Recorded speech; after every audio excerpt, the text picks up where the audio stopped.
Hey, Lardass, come here. I'm talking to you. You with the no tits. Nobody talks that way, do they? But you know they think that way, don't you? What President Trump got accused of, no red-blooded male that takes a piss out of a dick has not thought what he said. Or even said it. Pardon? Or even said it themselves. Yeah. Well, most guys don't have any balls to talk that way. But I mean, not one, a priest, the Pope even thinks that shit. It's fucked up. I've been talking this. Remember I told you, you've been nice to people all your lives, more or less, right? And what has it gotten you? Fuck all, nothing. Remember? I've been treating people like shit for, not since I'm 5, maybe, since I'm 10. So let's call it 64 years. And almost everybody loves me. Remember I said, don't buy me gifts. Got a gold coin in the mail last night. From a guy that can't afford to give me a gold coin.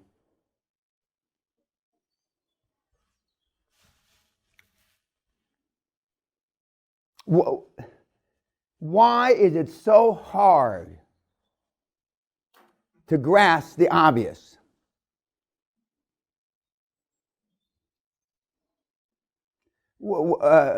Did Cain kill Abel or Abel kill Cain? Who hit who? Okay, what the fuck did it get him? Adam and Eve, if you believe that. I can go on and on and on. An analogy after analogy, metaphor after metaphor. And yet the majority of the world still want to believe that shit, that love gets the job done. Now we're going to talk about Steve in a few minutes, who is absolutely an alpha male. And he is a psycho. I told somebody, a Jewish buddy of mine, that I got a gift from a Jew, and he said, "Check it out." I didn't even tell him what it was. Check it out. It's probably a fake or whatever. Whatever he gave you. So I'm going to have Kim take a picture of it, because I don't know how to take a picture with my phone. I'd have to turn my phone on. You got to turn the phone on to take a picture, right? Well, then I'm not taking any fucking picture, because the phones are always off. Remember, success leaves clues. So what are your takeaways from Steve when he was speaking at Oxford? Well, I think for whatever reason, he's like you say, that trying to paint his legacy better. He didn't exactly say it how it was. He didn't say he was kicking people's asses and trying to throw them out windows. Which he was, but yeah. Except for myself, they all want to. It's like when you're president of the United States, you raise money for a presidential library, and you write your memoirs because you're going to write history to make sure that you get your point of view across, whether it's true or not.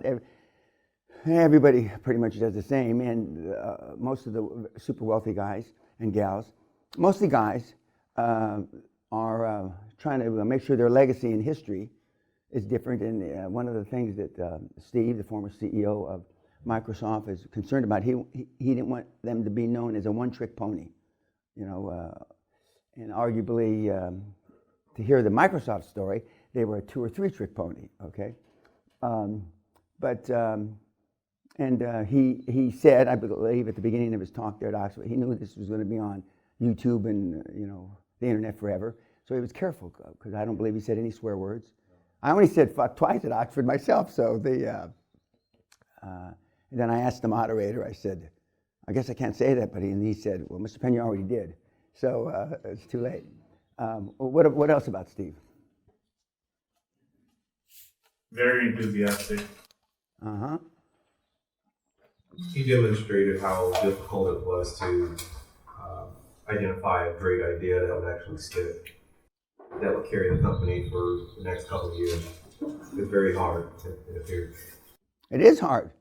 And as I've said all along for 3 days now, that it's hard to get to the top, but it's harder to stay on top. And the IBM that was the company, old Big Blue, from 30, 40 years ago, is not the IBM of today. Microsoft of 15, 20, 25 years ago is not the Microsoft of today. Even Google is not the Google that it was 15 years ago, wherever it was. And it's extremely difficult. That's why companies like Ford are so exceptional. And they still have a Ford there. But the reason they have a Ford there is because when the first guy, set it up, he set it up where there was voting stock and non-voting stock, and the Ford Foundation still controls the company, i.e. Clinton Ford is still the CEO, or at least he's chairman. I don't know if he's still CEO. Excuse me. But it's hard. What else about Steve? He has high self-esteem. Sorry? He has really high self-esteem. Yeah. He really believes. Well, he wasn't a programmer, but he had a knack for hiring loads of people that were really qualified.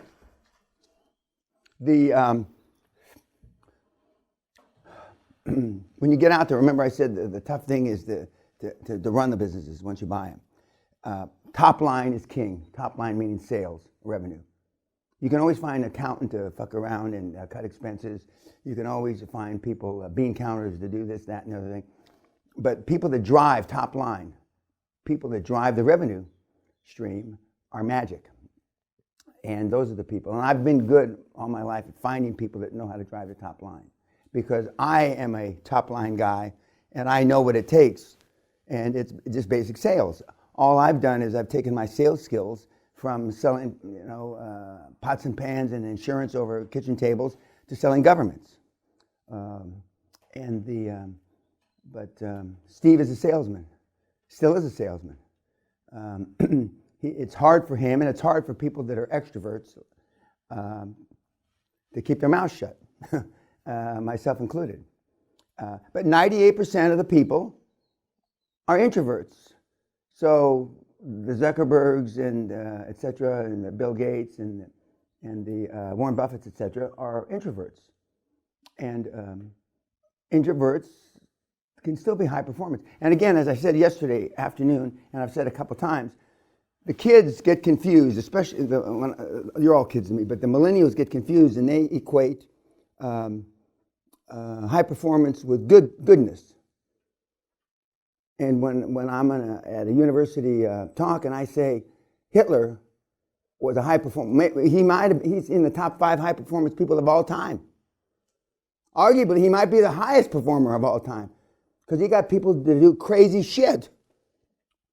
I mean, absolutely insane stuff. And it wasn't back in the 13th or 11th or 12th century he's doing this. He was doing it in the last century.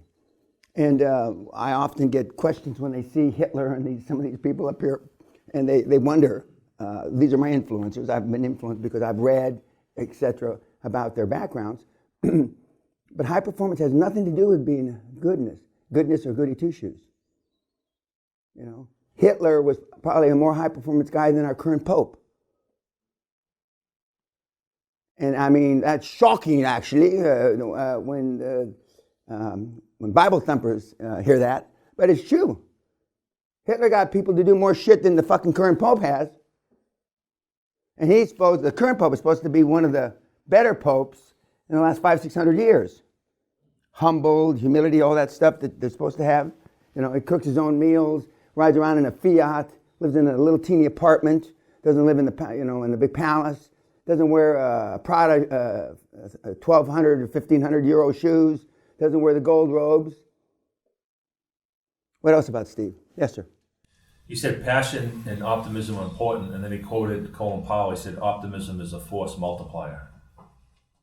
Yeah, and remember I said to you when you're talking to the financial institutions, one way or another they're going to sneak a question in, is there any way this deal won't work? How does this deal collapse? How does this deal fold up? And you're going to jump out of your fucking pantyhose and jump up and say, no, there's no fucking way.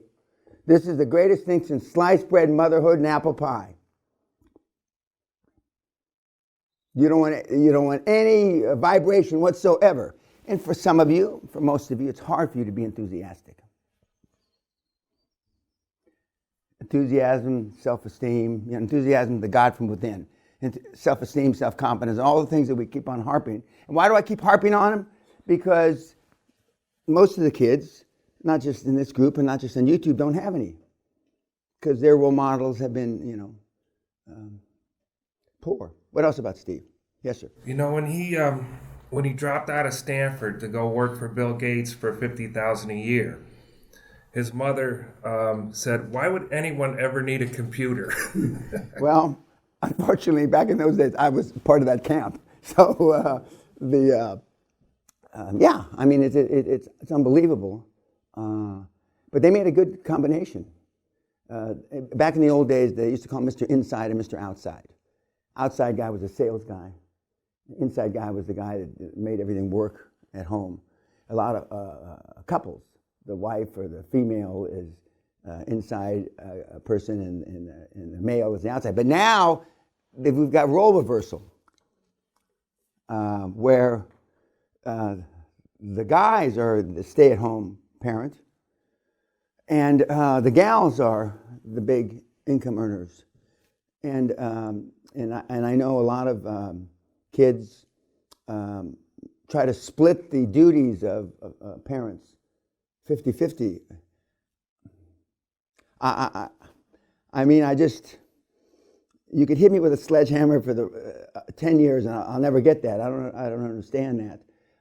Just as I don't understand when they say we're pregnant. I could give a week fucking seminar on that deal. We're pregnant. You're pregnant, bitch, not me. But that's where we are. That's where we are. Anything? What else about Steve? For me, Yes, ma'am. the leadership style is too friendly for me, too people-oriented. Leadership is, well, I mean, he has extraordinary leadership skills. But some of you believe wrongfully that the more gregarious, the more outspoken, the more outgoing person, you equate that with leadership. No, what it is it's equated to that person's personality. Leadership is me getting you to do what I want you to do when I fucking want you to do it. Not when you get up off your dead ass and want to do it. And the current crop of kids have a hard time understanding that because they want to be in a managerial role and they want the people that are subordinate. First of all, they don't even use words like this, subordinate, anymore. Okay, subordinate means underneath, okay? They want the person or persons subordinate to them to come up with the ideas to get the task done on their own and them not have to invoke any force on them. Because when you invoke force, it's like there's no such thing as constructive criticism. It's criticism. And then that relationship is forever changed. In other words, then they're not going to like me or they're not going to respect me. And there was a study done about, it might be 10 years ago now, and where the rating of the managers was internal from his subordinates. The subordinates rated how good the manager was. And contrary to what was thought, conventional wisdom, the people that got the highest ratings were the toughest ball busters by their own employees, by their own subordinates. Not the ones that went out to lunch and had a coffee and played tennis on the weekend with them. And it's what I say over and over again. The kids don't lack skills, brains. What they lack is leadership. And now, in this day and age, it's not considered politically correct, and it's contrary to conventional wisdom to have I'm the boss and you're the underling. And that's different than management by objectives. Management by objectives is the bottom of the rung person adds to the business plan until it gets up to the board level, and then the board level approves or disapproves what the whole management ladder has said. Because the people that really know how to run the business are the people that are doing it in the trenches, not some old guy like me sitting on the board that hasn't done manual labor or worked on an assembly line for 20, 30, 40, 50 years, if at all. And we talk a little bit about management by objectives tomorrow afternoon in the close. Anything else about, yes sir? You mentioned how important it is to know when to fire people. Yeah. Remember, I said it yesterday, the day before, or maybe both. It's not the people you fire that'll hurt your business. The people you don't fire. It's the people you don't fire, and you gotta suck it up. And it should never be easy firing people. Never be easy. And they've got mortgages to pay and all that stuff. But high performance people, and I've been fired as a high performance people, normally because my mouth's too big, and I told everybody they were fucked up and there was a better way to do it, and they didn't want to hear that, and so they threw me out. But the high performance people don't have to be managed. We were talking about CFOs yesterday. You get a qualified, good CFO, you don't have to tell them what to do or her to do. They know what to do. You get, a CEO or a chief operating officer or a chief marketing officer, or they know what to do. You don't have to manage them. And I said a couple of days ago, I've never been told, well, did you do this, Dan? Did you remember this? Because I've always overperformed. And sometimes I've stuck my tentacles in the other guy's portfolio, and I got in trouble, and that's why I got fired a couple of times, because I was not only managing what I was supposed to manage. Well, I can help you and you too, because and they considered that infringement on their territory, because most management hierarchies are silo hierarchies. I manage my silo. You manage your silo. In other words, it's within your own framework, and you don't get information and you don't trade information and exchange information, which now is much easier to do because of the advent of computers. Although it takes longer to do deals with computers than it did without computers, because the kids, as I told you a couple of days ago, are afraid to draw a line in the sand and say that this is the way we're going to do it. And even when they draw lines in the sand, like when Mr. Obama drew the line in the sand about Syria, then he changed his mind. Remember, I may be wrong, but I'm never in doubt. And not every person you're going to bring onto your dream team is going to work out. And I think Josh put it best. He now understands that the dream teams, meaning the board of directors and the advisors, the professional advisors, the accountants and the lawyers, are a dream team in transition. Because the team that's going to do $500 million deals will not be the team that does $5 million deals. Anything else about Steve? You also saw, what was the other thing? Dong. Pardon? Dong. No, it's modern education. Oh, yeah. Yeah, modern education. Or in my opinion, the lack thereof. Just anybody, I don't have anything good to say about it, but really. But anybody have anything to say?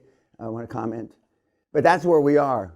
And it's all, not all, but almost all bullshit. And our kids, 3 kids went to some of the best schools in the United States and in Britain.